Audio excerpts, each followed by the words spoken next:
Bueno, 9:15 ya de esta mañana queremos instalar un tema que realmente nos preocupa y nos ocupa como padres y como sociedad y lo que tiene que ver con la educación con nuestros hijos. Acaba de culminar una conferencia de prensa con el ministro de Educación y se presentó el informe PISA, Sí.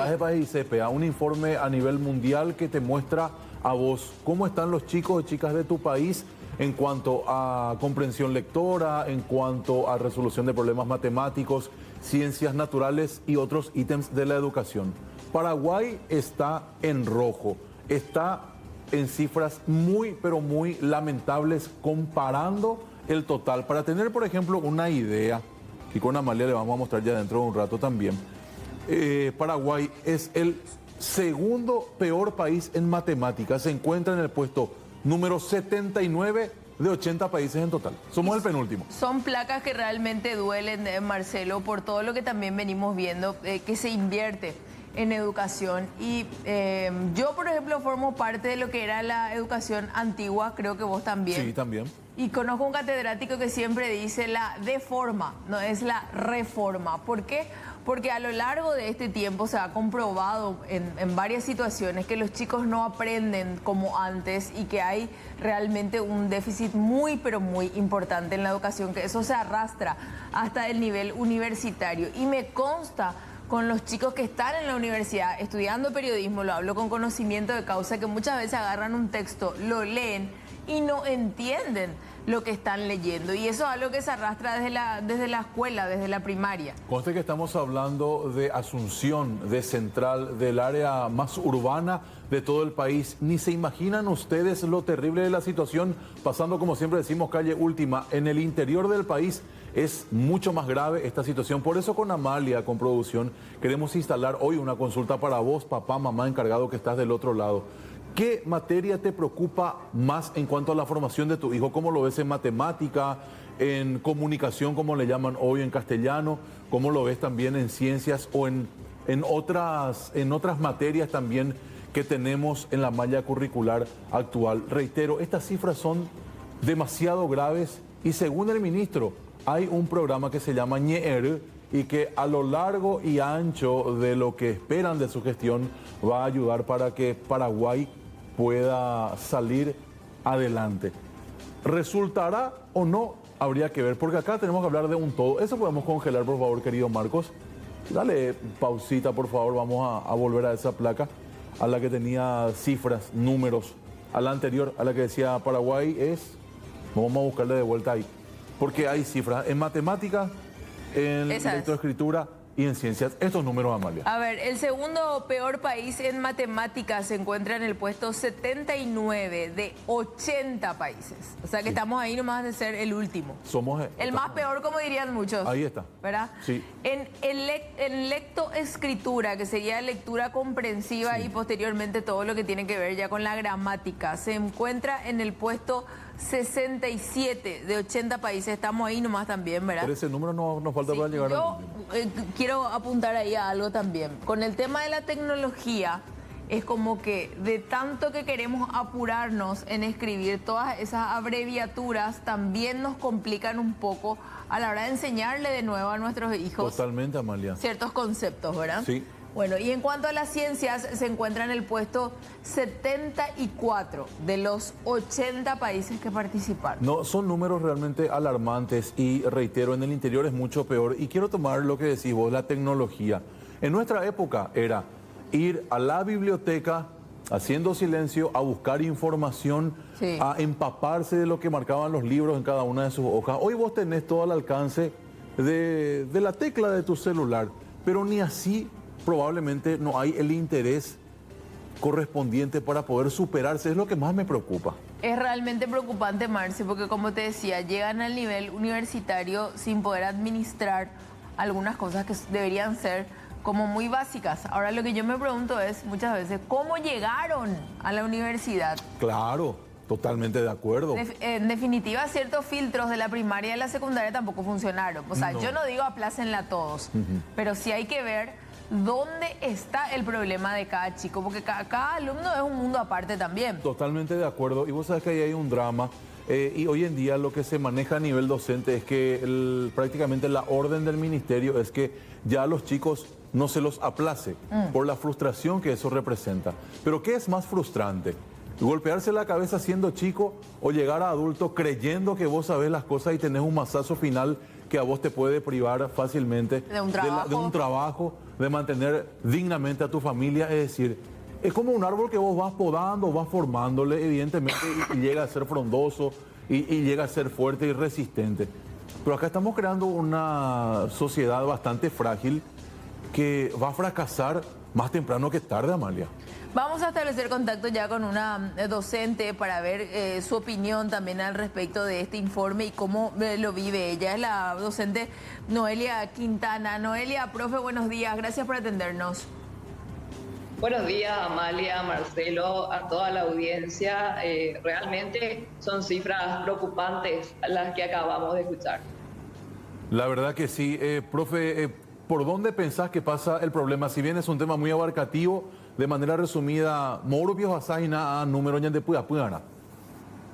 Bueno, realmente hay varias aristas que ir analizando en nuestro sistema educativo. Por supuesto que hay que hablar con mucha sinceridad. El papel aguanta todo, como se dice.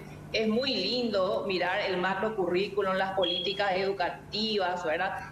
Pero el problema está cómo llega eso a las aulas. ¿Cuáles son? Nosotros tenemos en el Ministerio de Educación, los que enseñamos, yo por ejemplo enseño hace 15 años en colegios públicos, tenemos problemas a partir de la estructura misma, ¿verdad? Hay colegios que no tienen biblioteca, hay colegios que tienen carencia de libros, otros a nivel pedagógico están superpoblados. Imagínate que un docente, un catedrático tiene que tratar de transmitir una información, un conocimiento cuando vos tenés en una sala 45, hay instituciones que tienen 54 alumnos, ¿verdad? Eso es totalmente antipedagógico, ¿verdad? Y todo este tema que existe, aunque no muchos quieran hablar, de la presión que se ejerce al docente, justamente como ustedes estaban mencionando, del no aplazo. ¿Cómo va eso, verdad? Este problema se instala ya en los primeros niveles de la educación. Estamos hablando del primer y segundo ciclo, ¿verdad? Donde, bueno, no sabe leer, bueno, pero sabe dibujar, o marcó correcto tal cosa. Entonces, se le da esa posibilidad de ir pasando, llegan a la educación media sin comprensión lectora. Y yo siempre estoy criticando en mis redes sociales esto, ¿verdad? ¿De qué sirve promover a jóvenes que van a llegar a una instancia y van a ser analfabetos funcionales? ¿Qué significa eso? Ellos pueden leer con mucha dificultad, ¿verdad? Porque hoy en día la tecnología tiene muchísimas cosas buenas, pero los jóvenes analizan esta tecnología de la información, digamos, pero no para bajarse un libro, un clásico, ¿verdad? El Quijote o alguna otra obra de la literatura. Están metidos en Instagram, en TikTok, están todo el día en eso y no hay esa cultura como nosotros teníamos antes, esa cultura de ir a la biblioteca o de leer un libro. Y también tiene mucho que ver eso en la casa, es decir, no podemos tampoco culpar todo esto al Ministerio de Educación cuando hay realidades muy duras en nuestro país, ¿verdad? El tema de la pobreza y la pobreza extrema impacta en la calidad del estudiante. Hay gente, yo les comento que hay gente que ni siquiera tienen un desayuno en su casa. Por suerte, el ministerio puede paliar eso, pero de una forma mínima, lo que le puede dar al alumno, ¿verdad? Entonces tenemos este tipo de problemas, ¿verdad? Entonces, ¿cuál sería la solución? Normalmente yo suelo mirar que el Ministerio de Educación llama a ciertos técnicos, ¿verdad? Que tienen maestría en esto, doctorados en eso, pero sí. Profe, te queremos hacer una pausita. Disculpanos, por favor, sí, porque está el ministro de Educación en línea también. Lo queremos recibir y te pedimos que sigas conectada con nosotros. Es un tema muy interesante, la verdad. Claro. Ministro, muchísimas gracias por tu tiempo. Ministro Luis Ramírez aquí, Amalia Cutillo, Marcelo Mongelos desde Estudios. ¿Cómo estás? Buen día. Buen día Marcelo, buen día Amalia, a toda la teleaudiencia. Buen día es una manera de decir, ministro, porque nos desayunamos con estas cifras que hoy estábamos desglosando en conferencia de prensa y nos preocupa. Cifras muy altas. ¿Cómo ustedes toman estos datos? Mira, la verdad que son datos que nos han variado de los últimos años. Nosotros desde que llegamos anunciamos que estábamos en una dificultad en la lectura, en la comprensión lectora, que 7 de cada 10 efectivamente... A ver, ministro, te perdimos un rato, ¿nos escuchás? Bueno, vamos a retomar con Luis Ramírez, ministro de Educación, que decía, son cifras que ya veníamos manejando, Amalia. Que ya venían manejando números que realmente preocupan. Ahora, ¿qué se está haciendo o qué se va a hacer en consecuencia, verdad? Cuando él dice esos números que ya veníamos manejando, habría que ver cuántos años atrás, ¿verdad? Sí, ministro, te recuperamos de vuelta. Decías, por favor. Sí, te decía yo que con estas cifras y con estos números nosotros ya hemos tomado intervención y es la propuesta educativa que hacemos. Se basa justamente en estos informes. Nosotros no esperamos que se presente el informe para tomar las medidas y para organizar la educación de una manera que podamos responder. Y ahí hay algunas cosas que hay que hacer. Estaba escuchando a la profesora y tenía también mucha razón en su exposición. Y nosotros tenemos que sostener las políticas públicas en el tiempo en educación. Tenemos que sostener los programas educativos en educación. Si no lo hacemos así, no podemos salir adelante. Y aquí contarles otra cuestión que es importante. En los últimos años no se sostuvo la política o no se tuvo una política o un programa, por decirlo de alguna manera, en cuanto a desarrollar la lectura y la escritura. No existe un programa, se sigue haciendo lo mismo que hace mucho tiempo. Entonces, si hacemos lo mismo no podemos tener mejores resultados. Tenemos que cambiar, tenemos que hacer dinámicas, y te voy a poner un ejemplo de qué significa. La escuela tradicional solamente espera el almacenamiento de contenidos. Quiere decir que vos cuando enseñás, por ejemplo, la Guerra del Chaco, decís cuáles fueron las batallas, quiénes participaron, etcétera. Pero pruebas como esta te preguntan por qué se pelearon. Entonces nadie sabe por qué se pelearon, porque eso no se trabaja. Por eso el cambio, por eso tenemos que poner un programa adaptado a la comprensión. Esa es la estrategia que nosotros proponemos y esa es la clave que nosotros proponemos para que en los próximos 3 años podamos, desarrollando la comprensión, mejorar no solo los resultados, mejorar la calidad de vida de los chicos finalmente. ¿Y eso se debería agregar ya en el siguiente año lectivo, ministro, o se tiene que hacer un estudio nuevamente? No, eso ya tenemos que hacerlo. Nosotros ya estamos lanzando el programa, ya lo hemos hecho este año. Y te voy a poner un ejemplo. Cuando vos contás un cuento y le cambiás el título, ya estás desarrollando la comprensión, estás desarrollando el pensamiento. De eso se trata, y eso lo hemos hecho en estos últimos 30, en los primeros 100 días. Nosotros estuvimos bajando a las escuelas, trabajando con los maestros, proyectos de lectura, proyectos de desarrollo de pensamiento a través de la lectura. Es decir, lo estamos haciendo. Hemos formado 200 formadores que van a recorrer el Paraguay para capacitar a 2.000 maestros para que puedan desarrollar la educación en territorio. Entonces, hay acciones que ya están desarrolladas, no es que vamos a desarrollar, están desarrolladas, ya están en curso justamente para paliar esto que hoy se muestra en estadística, ¿verdad? Ministro, esto nos preocupa bastante. Con Amalia recién hablábamos, llegan chicos a la universidad sin comprender qué es lo que leen. Recién decía la profesora Noelia, el niño no sabe multiplicar, pero sabe pintar, entonces igual pasa de grado. ¿Hay una directiva del ministerio de que ya no se le aplace a los chicos? No, ahí lo que existe es 2 cosas. El proceso se evalúa ahora y tiene más peso el proceso que finalmente una nota producida solo por un examen. Eso tiene que ver con... Es importante que el alumno vaya teniendo todas las semanas haciendo un poco. El concepto es muy bueno, la aplicación es la que podemos tener algún tipo de dificultad, porque yo todas las semanas voy evaluando qué hiciste, cómo hiciste, si aprendiste, si tenés que pasar al segundo nivel o al siguiente nivel, etcétera, etcétera. Entonces, el método de proceso es muy bueno.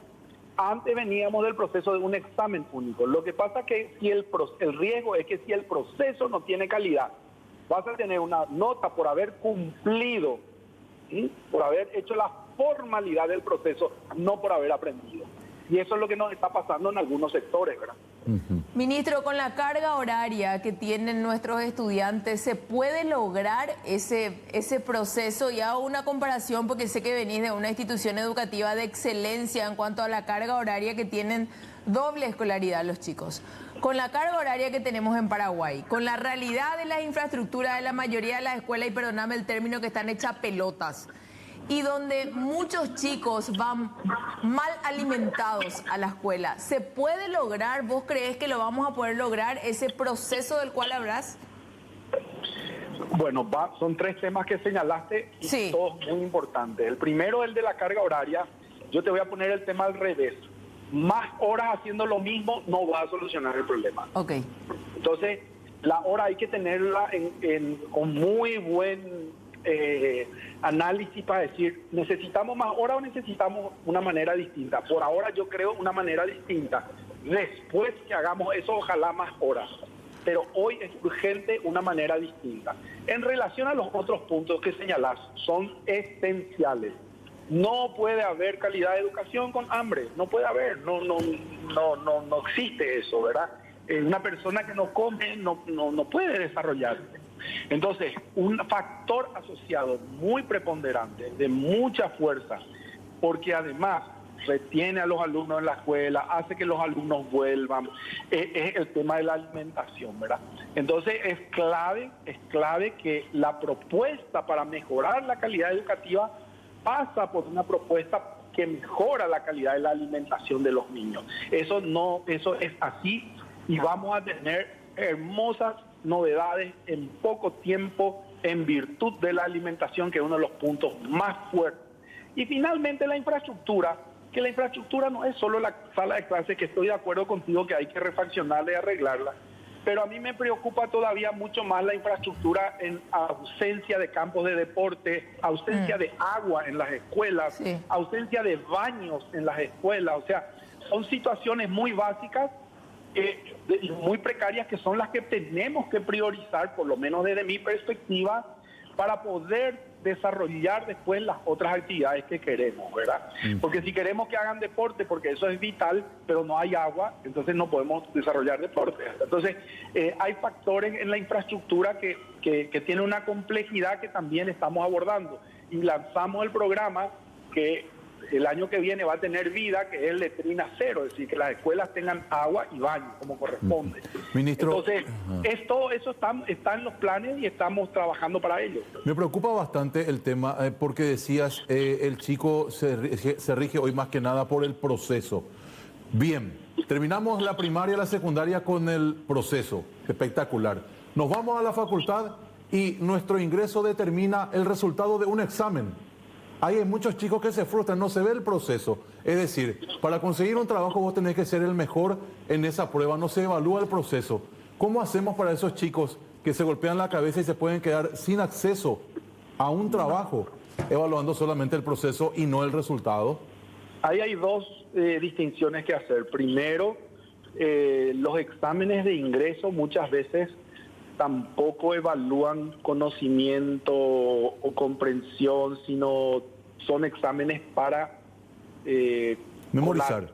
Para colar, digamos, para sí, entranquimiento, y tienen que quedar 200. Entonces, sí, son pruebas que tienen cierta manera de estructurarse. ¿Eso qué quiero decir? Pero ese es un aspecto. El segundo es, para eso tiene que estar la educación media, que son los 3 últimos años, en donde tenemos que trabajar la conexión y el puente entre la educación media y la universidad.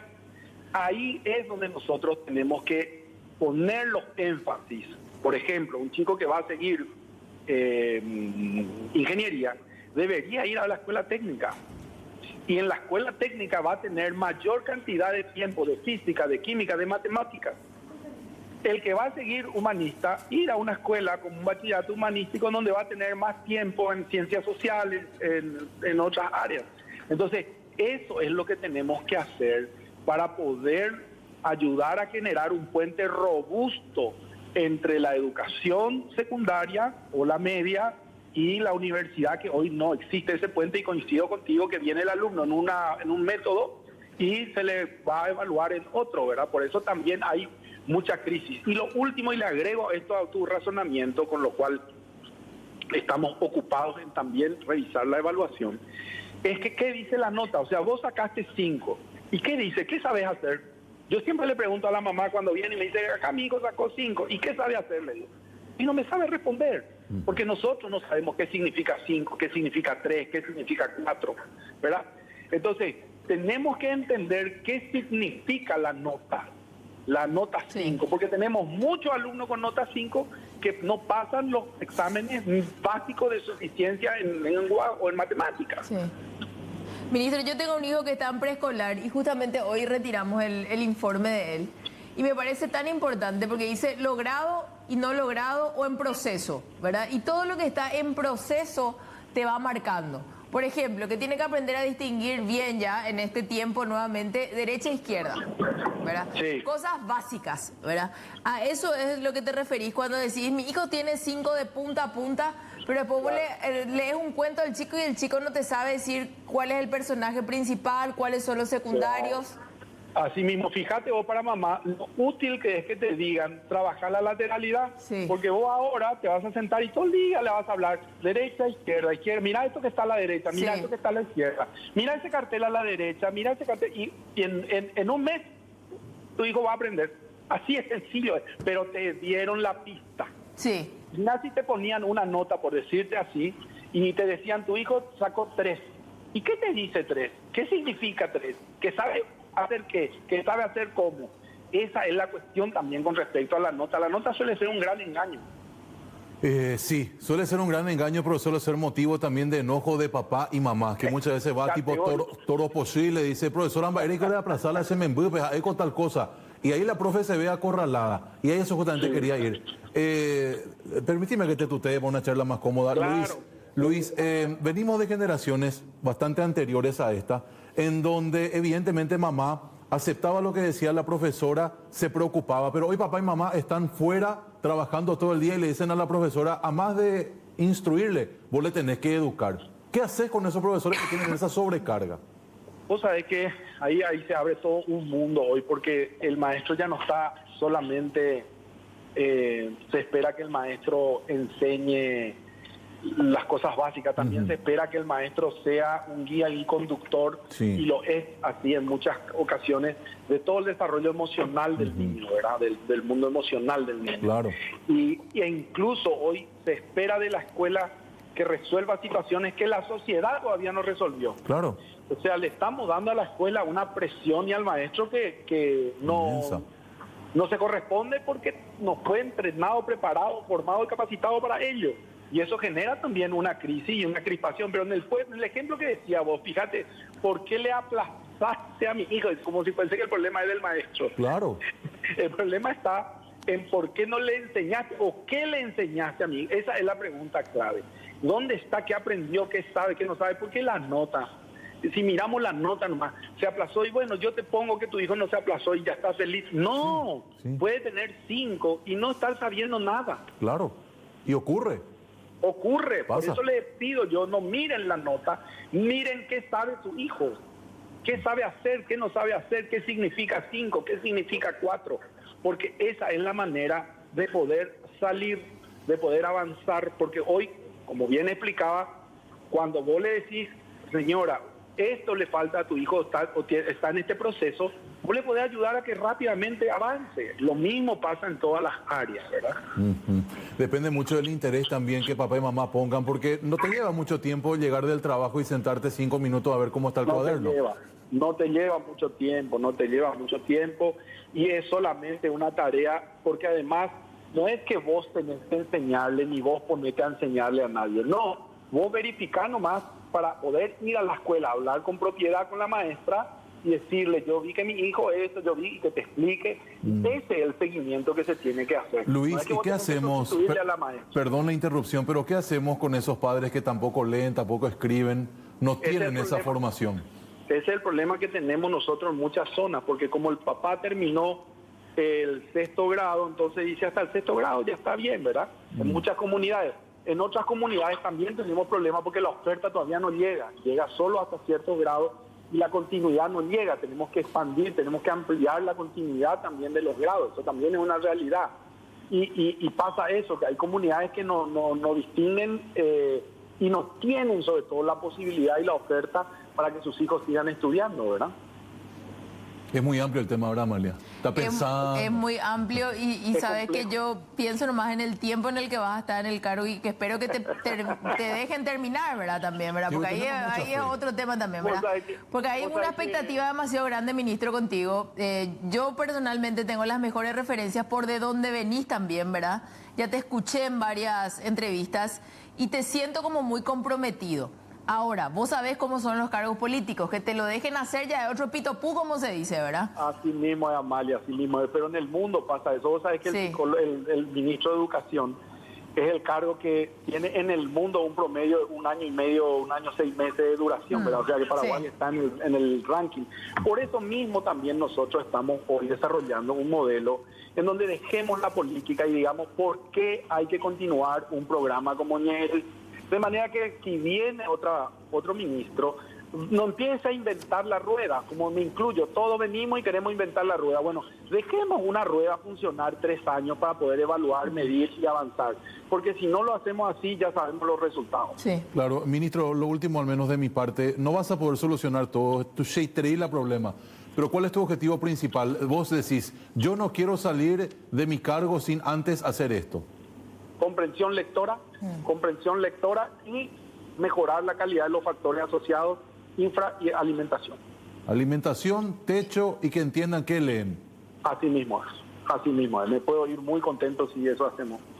Ministro, muchísimas gracias por tu tiempo, muy amable como Gracias, siempre. gracias a Mis ustedes. respetos, Un abrazo. Luis Ramírez, Gracias. ministro de Educación, conversando con nosotros sobre este resultado que realmente nos puso como en la mira también de todos, ¿verdad? Y no es un golpe de realidad. Yo no sé si pensábamos que estábamos un poco mejor, no lo sé, pero de que algo ya venía mal, ya venía.